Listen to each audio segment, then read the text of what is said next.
Jiwe la Icon. Boy Tisa Mashoti Jini, na leo nipo katika kipindi chetu pendwa cha Jiwe la Watu wa Icon. Na leo katika Jiwe la Icon nimekutana na Mnyamwezi ambaye atajitambulisha, anashughulika na kitu gani, anafanya kitu gani huko Nyamwezini. Mimi nawagusia tu, siku zote mawe yakigongwa basi lazima kubutue, au sio? Na leo Jiwe la Watu wa Icon nimemgusa mtu maarufu sana, mtu mashuhuri katika mji wetu wa Bagamoyo. Oa, nisiwe mwongeaji sana kwa sababu sipendi kuongea, nachoka, si unajua? Maisha ya kweli, au sio? Talenti mshikaji ataongea, atajitambulisha ni nani na atazungumza anafanya vitu gani. Official Dingi Tozi, kinyozi alafu tozi. Kinyozi alafu tozi. Kinyozi alafu tozi. Mimi nipo kwenye sekta za kunyoa, mimi ni kinyozi. Vijana wengi sasa hivi wanapenda kushine, wanapenda kuzingatia engo. Ulianza lini kazi yako kinyozi? Kinyozi muda mrefu sana, muda mrefu tangu 2013 hivi au na 14 ndio nimeanza kazi ya kinyozi. Okay, uliwahi kuota kama utakuja kuishia kuwa kinyozi au ilitokea kama bahati? Imetokea kama bahati, lakini kwenye familia yangu swala la kinyozi au swala la kuchezea nywele ni moja ya fani ya familia. Bwana tugande hapo. Wazee, kumbe bwana kuna baadhi ya familia kwamba kinyozi ni fani. Hiyo ni kweli, kwa sababu ukiangalia maisha ya kweli ukicheza na vichwa vya watu sio poa mwanangu. Okay. Moja wa kuwa special ni ubora wa kazi. Pia kulinda brandi na kutafuta brandi na pia na kulinda brandi. Nazungumzia ubora wa kazi. Swala kubwa sana ni ubora wa kazi. Nimekuwa special kwa ajili ya ubora wa kazi, pia ni moja ya brandi nimekuwa nayo. Okay. Maisha ya kinyozi mtaani yapoje kila siku? Yaani maisha ya kinyozi kama kinyozi mtaani, zile aso kila siku. Maisha ya kinyozi blaza, kinyozi ni mtu ambaye hivi anaishi maisha fulani hivi expensive sana, expensive. Changamoto gani kubwa unakutana nayo hasa ukiwa sehemu yako ya kazi kama kinyozi?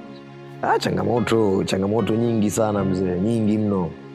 Nyingi, vinyozi tunakutana na changamoto nyingi, lakini changamoto kubwa sana tunakutana nayo, sometimes mteja anakuletea picha kama Jude Bellingham, anakwambia ninyoe kama Bellingham au ninyoe kama nani, ukiangalia kichwa chake mzee Kingwendu au Bambo, inakuwa ni uongo sana, haiendani kabisa na kitu ambacho alichokuletea. Inasemekana kwamba vinyozi wengi mna connection na kila aina ya mtu, daktari, wapiga picha, muendesha bodaboda. Ile inakuwa ni kweli au ni story tu?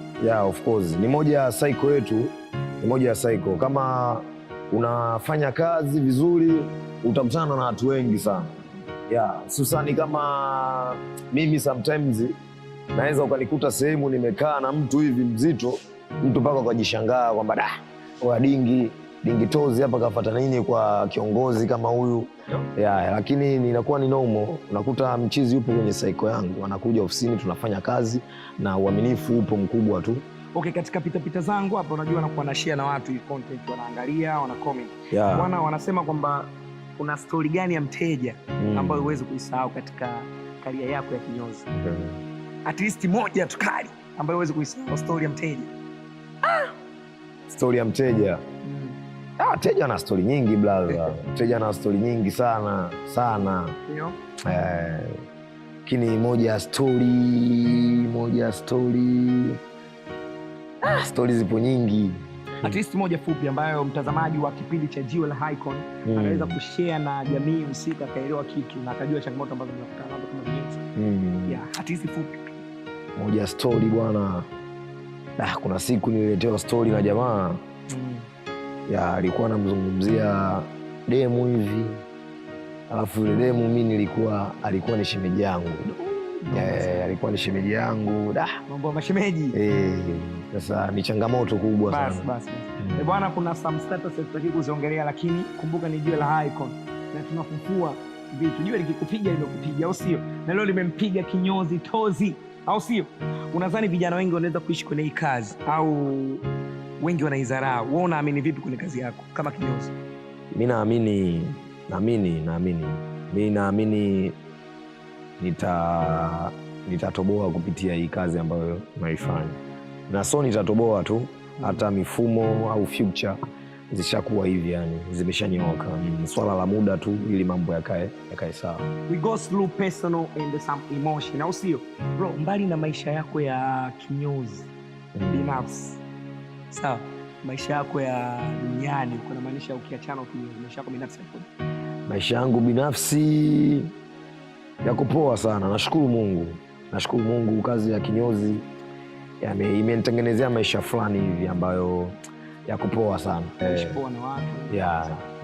Okay, unapokuwa umechoka unafanya vitu gani ili kupata faraja? Nikiwa kazini au nikiwa nje ya kazi? Ukishatoka kazini huwezi kuchoka.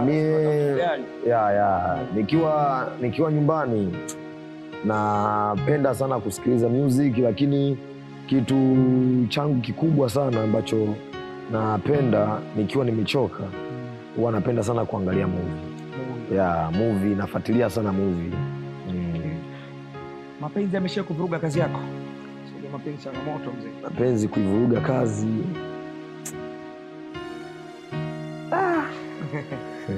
Hiyo ni noma hiyo. Comment pale chini, tunaendelea kupata maudambu kutoka kwa kinyozi Tozi, au sijui nimempiga hapo ni high con. Tuende baba gusa. Mapenzi kuvuruga kazi. Hapana. Hapana, haijai kutokea kwa upande wangu. Huwa nikiwa kazini na focus na kazi, na kikubwa huwa gani na tabia moja. Nikiwa nipo kwenye mahusiano, labda girlfriend wangu kanizingua, nikiwa busy na kazi, hata mawazo nayo nakuwa sina kabisa. Wanasemaga kwamba vinyozi ni vipenzi vya akina dada. Wewe unaendo vipi pressure hasa ukikutana na wateja wa kike au jinsia tofauti na ya kiume? Unaendo vipi ile pressure? Wateja wa kike blaza wana changamoto kubwa sana. Noma. Wateja kike wana changamoto nyingi blaza. Alafu kama si vinyozi watu tunakoga sana, tuna shine. Kwa hiyo kwenye moja ya kushine watoto wa kike hivyo wakija ofisini wanapagawa sana, utaona vinyozi na shine. Ushawahi kupenda mpaka ukasirika kihisia au kiupambanaji wako, yani kwa asili ulipenda competition katika career yako before hujawa kinyozi, au kama ushawahi kuwa kinyozi ukapenda sana ikapelekea ukasirika kihisia? Hizo changamoto mtu lazima upitie kama binadamu. Na nilishapitia changamoto hizo. Unapofikiri upambanaji na mapenzi inaweza kuendana? Upambanaji na mapenzi ya vitu viwili tofauti, haviwezi vikaendana kabisa. Wewe bwana ni Bingi Tozi anakuambia kwamba mapenzi na upambanaji haviwezi kuendana. Kweli, kwa sababu itabidi uchague kimoja. Okay. Ukiangalia nyuma ya pazia, kurekebisha ni muda. Nimepoteza muda sana, nimejitafuta kwa muda mrefu sana, lakini nashukuru Mungu ameblesi na maisha mengine yanaendelea. Nimepata kitu kikubwa sana leo baada ya kukutana na mshikaji. Bwana, vijana ambao tunapambana, ambao tunaamini kufanikiwa katika upambanaji, hataki kudharau kazi. Bwana, kinyozi ni mchongo. Bwana, igeuke kamera afu waambie wanangu kinyozi ni mchongo. Kinyozi ni mchongo mwanangu. Unakoga, una shine. Ni maisha fulani hivi ukiwa kinyozi, unakuwa on time, yani vitu vinapatikana kwa wakati sana, kwa sababu riziki inapatikana. Alhamdulillah, tunashukuru Mwenyezi Mungu. Nimepata maneno fulani kutoka kwa kinyozi, mimi sikutaka kufunga mimi kama mimi, na ndio maana nikamgusa yeye aseme hapa. Bwana, usisahau kusubscribe, usisahau kulike na kucomment, kwa sababu mawe yanaendelea kutupwa, na leo tulikuwa na kinyozi.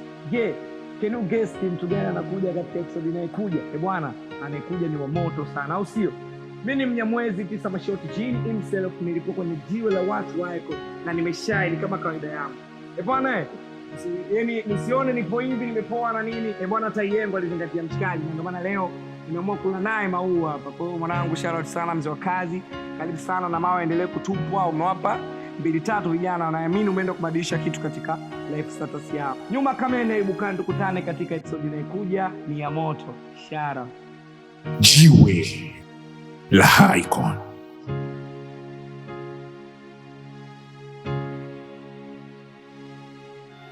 Asubuhi baridi rashuka, na nusuru maumivu, lake blanketi mirangu shuka, na sonona oneniona, macho tukitazamana, anafanya nauma. Ukifanya ubaya utalipwa, ukicheza na muda utalipwa, lala ukicheka utalipwa, ubaya unafuataga ubaya. Ukifanya ubaya utalipwa, ukicheza na muda utalipwa, lala ukicheka utalipwa, ubaya